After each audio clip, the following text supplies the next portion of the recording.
Bienvenidos a una sesión más de este ciclo del Círculo Bastiat que estoy destinando a explicar para ustedes, en la medida de mis posibilidades, las ideas que presenta Ayn Rand en su libro cuyo título es La virtud del egoísmo, que recoge una serie de artículos que escribió la filósofa durante los primeros años de la década de los 60 y que siguen teniendo una enorme vigencia.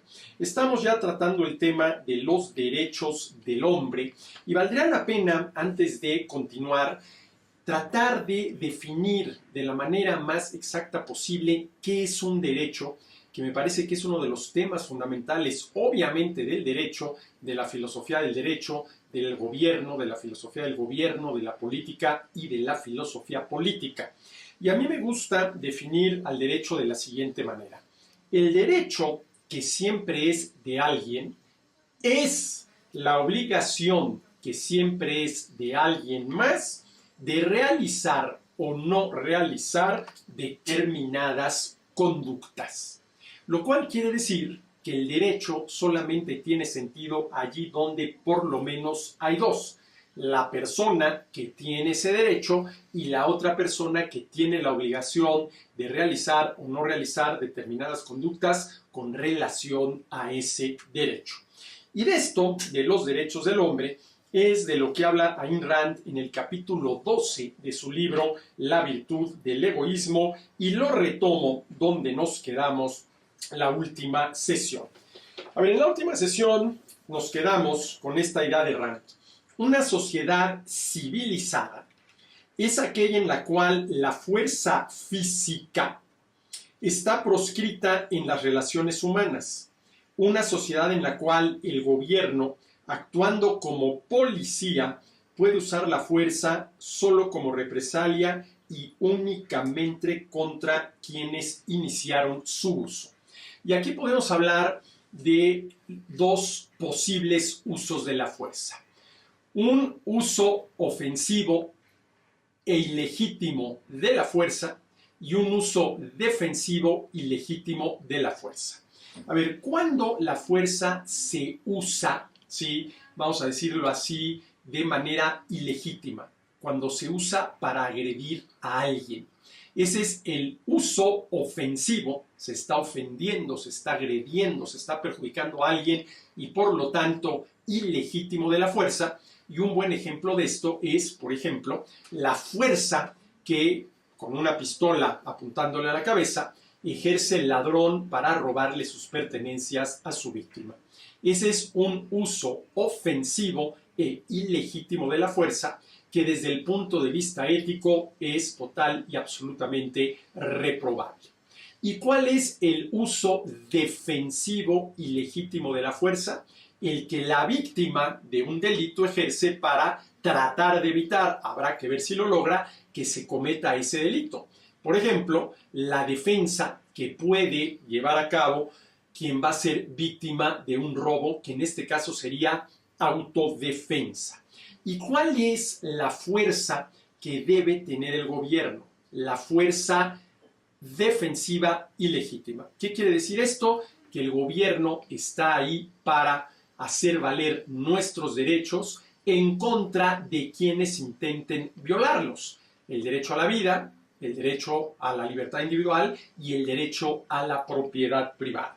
Una sociedad civilizada es aquella en la cual la fuerza física está proscrita en las relaciones humanas, aquella en la cual las reglas del juego son no matarás, es decir, no violarás el derecho a la vida, no secuestrarás, no violarás el derecho a la libertad individual, no robarás, no violarás el derecho a la propiedad privada. Una sociedad en la cual el gobierno, cuyos tres poderes son obligar, prohibir y castigar, actuando como policía, ejerciendo la fuerza defensiva ilegítima, puede usarla, me refiero a la fuerza, solo como represalia y únicamente contra quienes iniciaron su uso. ¿Esto qué quiere decir?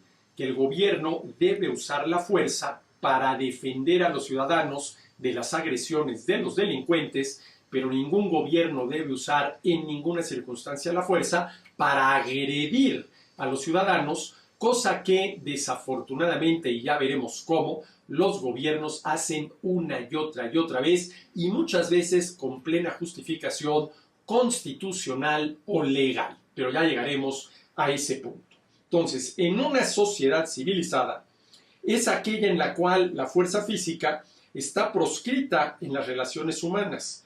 Una sociedad en la cual el gobierno, actuando como policía, puede usar la fuerza solo como represalia y únicamente contra quienes iniciaron su uso. El concepto de los derechos individuales, dice Rand, dio nacimiento a una sociedad libre. La destrucción de esos derechos inició la destrucción de la libertad. A ver, el concepto de los derechos individuales, de los derechos de las personas, dio nacimiento a una sociedad libre, entendiendo por ello una sociedad donde se respetan los derechos de las personas y en caso de que alguien no los respete, hay una autoridad, que es precisamente el gobierno, que se encargará de castigar y obligarlo a resarcir, vamos a decirle así, al delincuente. El concepto de derechos individuales dio nacimiento a una sociedad libre.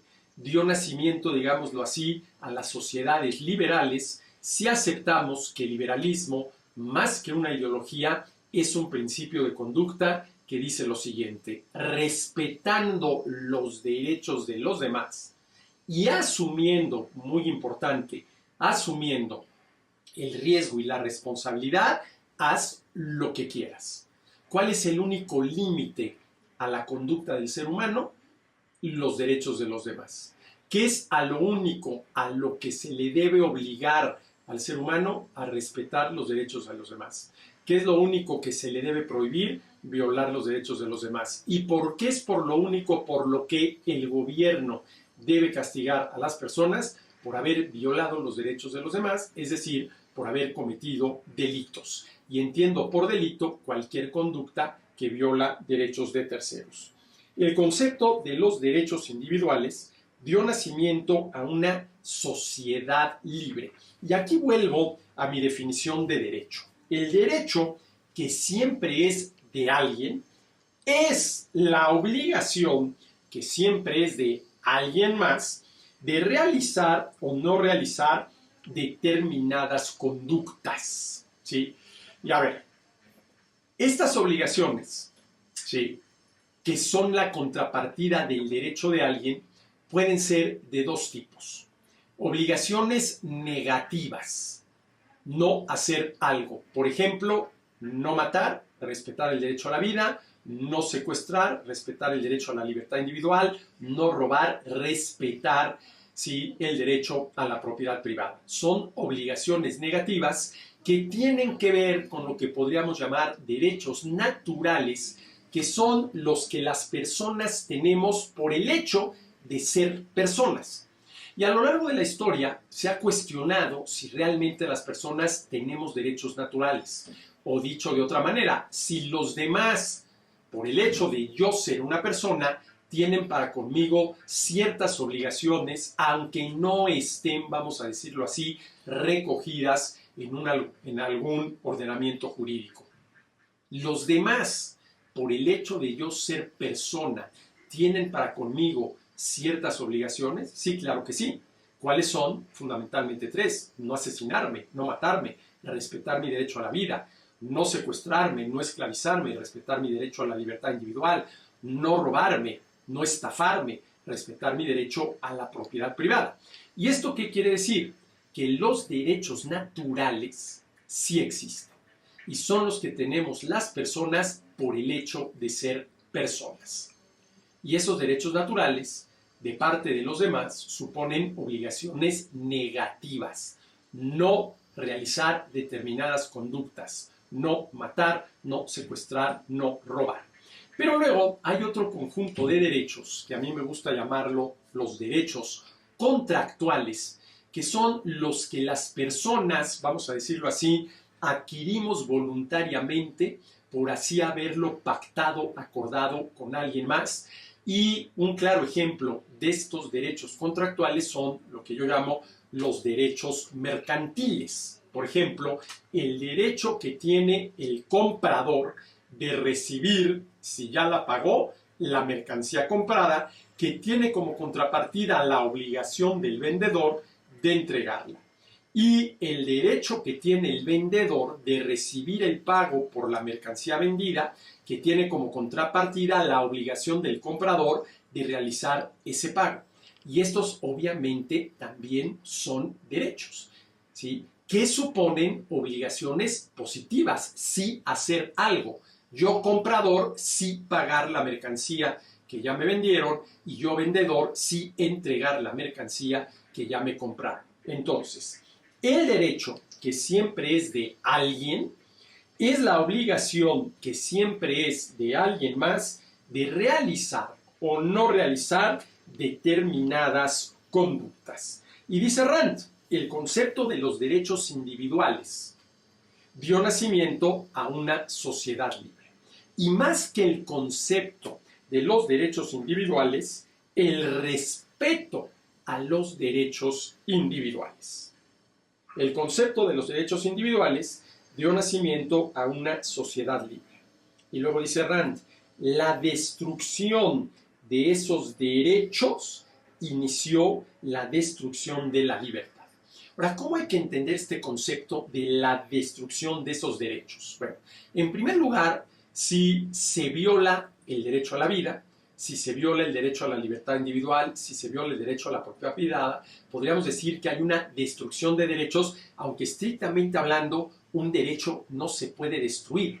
A ver, yo por el hecho de ser persona tengo el derecho a la vida y ese derecho supone la obligación de los demás de no asesinarme. Ahora, si alguien me asesina, no es que destruya mi derecho a la vida, porque lo sigo teniendo. Lo que pasa es que viola mi derecho a la vida.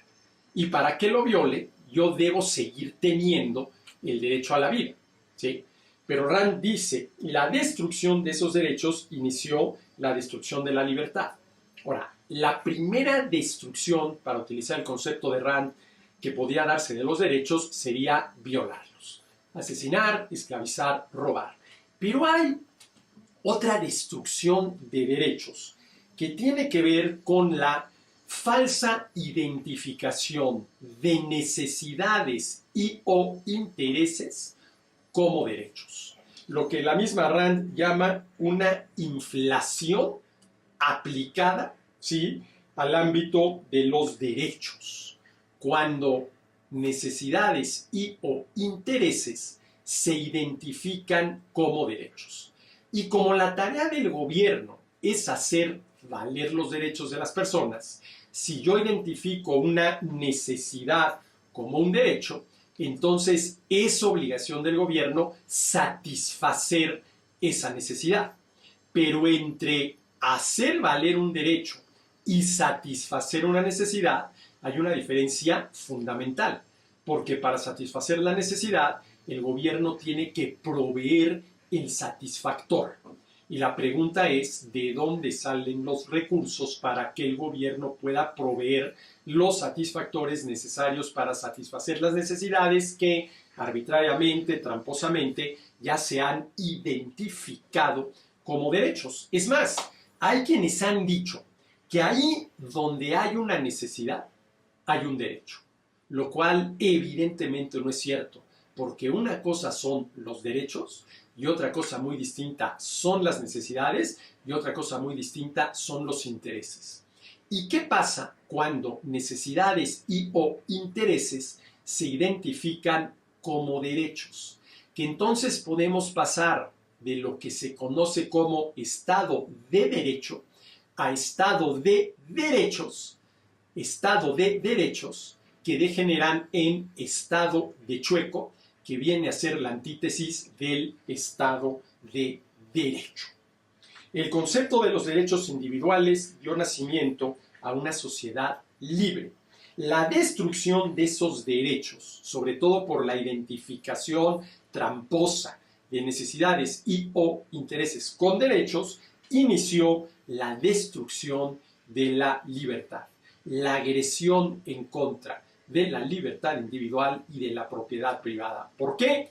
La respuesta en la próxima sesión de este ciclo del Círculo Bastiat.